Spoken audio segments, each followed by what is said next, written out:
Vamos con otros temas. La Fiscalía General del Estado vinculó a uno presunto implicado en el asesinato del abogado Harrison Salcedo. Darío S., alias El Chino, fue detenido la noche del lunes 26 de julio y se encuentra con prisión preventiva. La audiencia de formulación de cargos se incluyó el nombre dentro del proceso de supuesta muerte violenta contra el ex defensor de Jorge Glass y de alias Rasquiña, el extinto jefe de los choneros.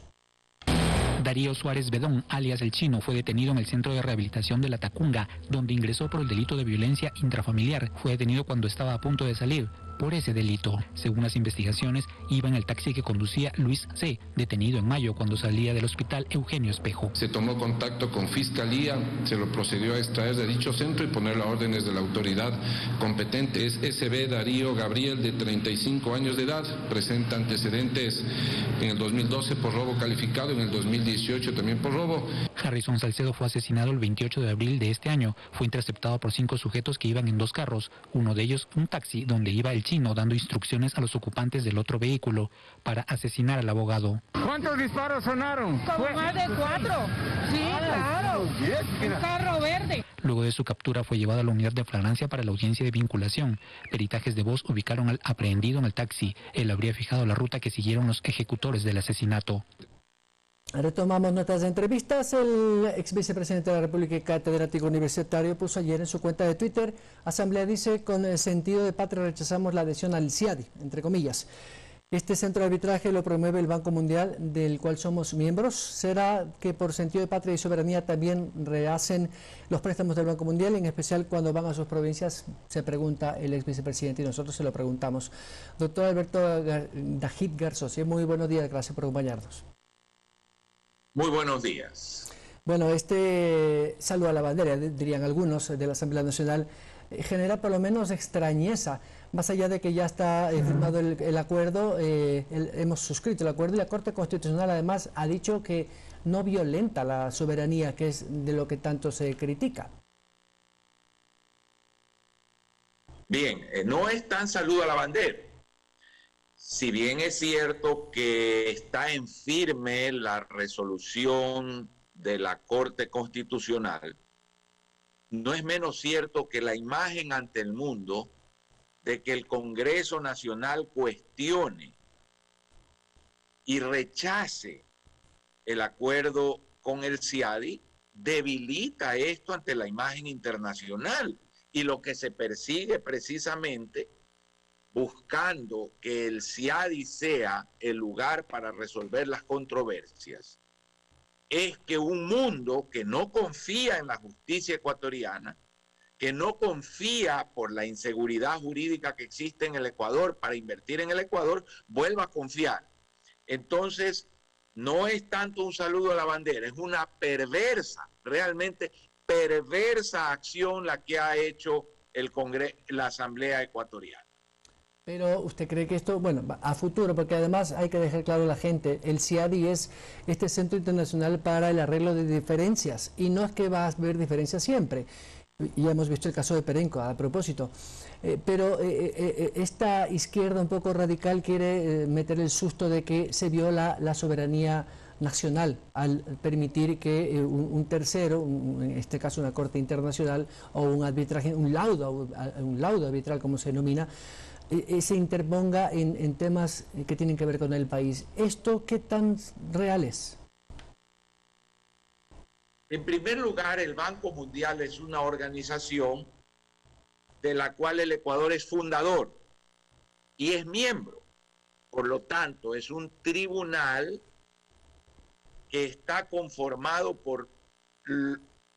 indirectamente por todos los países miembros del Banco Mundial. Yo voy a resolver una controversia en un tribunal que está en un organismo del cual soy parte. El Ecuador es parte. Esto es lo primero. Lo segundo es, ¿quién en su sano juicio se le ocurre, a quién se le ocurre que si yo firmo un convenio con usted, el convenio puede decir que si hay una controversia, un juez suyo decide esa controversia? No, tiene que ser un juez neutral. Peor aún cuando en el Ecuador hay el antecedente que la Corte Internacional de La Haya, que es el más alto tribunal mundial, dictaminó que en el caso Chevron, el gobierno del Ecuador había ejercido presión sobre las cortes para hacerle daño a Chevron. Es decir, una colusión delictiva entre el gobierno y las cortes. ¿Quién va a venir a invertir al Ecuador si no hay la opción de litigar en un tribunal imparcial?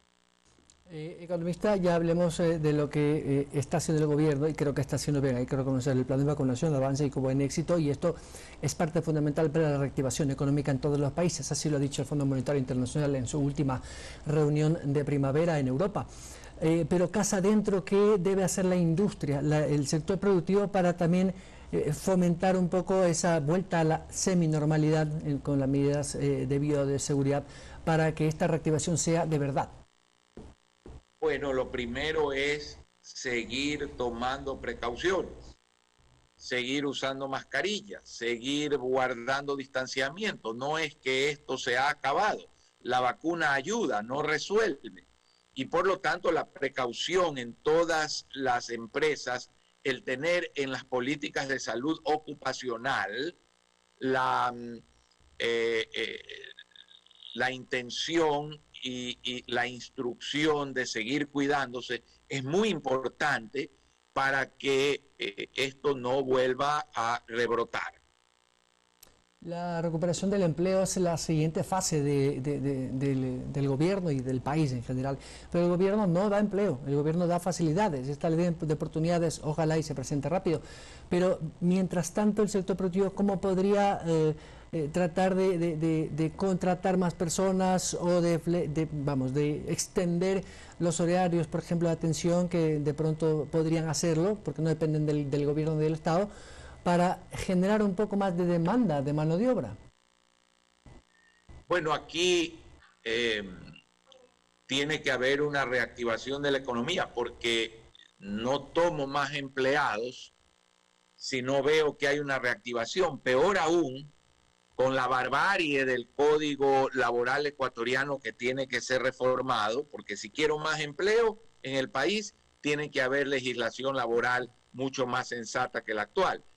Cuesta muchísimo sacar a una persona. Si hay una crisis económica, ¿cómo es posible que para que la empresa sobreviva hay que sacar personal? Y le ponen a eso unos costos altísimos, con lo cual agravan la situación de la empresa y ponen en peligro el empleo de los que sí podrían quedarse. Entonces, si ya una empresa tomó la decisión de liquidar a alguien, va a tomar más tiempo del normal a asegurarse de que hay recuperación para poder volver a tomar una persona, por el costo que significa volverla a sacar si no es realmente una situación en la cual ya la recuperación es sólida. Veamos entonces la necesidad de tener legislación laboral más flexible. En los Estados Unidos hay una crisis, usted despide el personal y lo vuelve a tomar. Y mire cómo el empleo rápidamente se recuperó. Pero aquí tenemos ese problema. Entonces es momento de reflexionar también en la necesidad de una nueva legislación laboral. Y la Asamblea tiene efectivamente ese gran reto, pero estoy contra el tiempo. Economista Alberto Dají Garzos, ex vicepresidente de la República y catedrático. Muchas gracias. Muchas gracias a ustedes.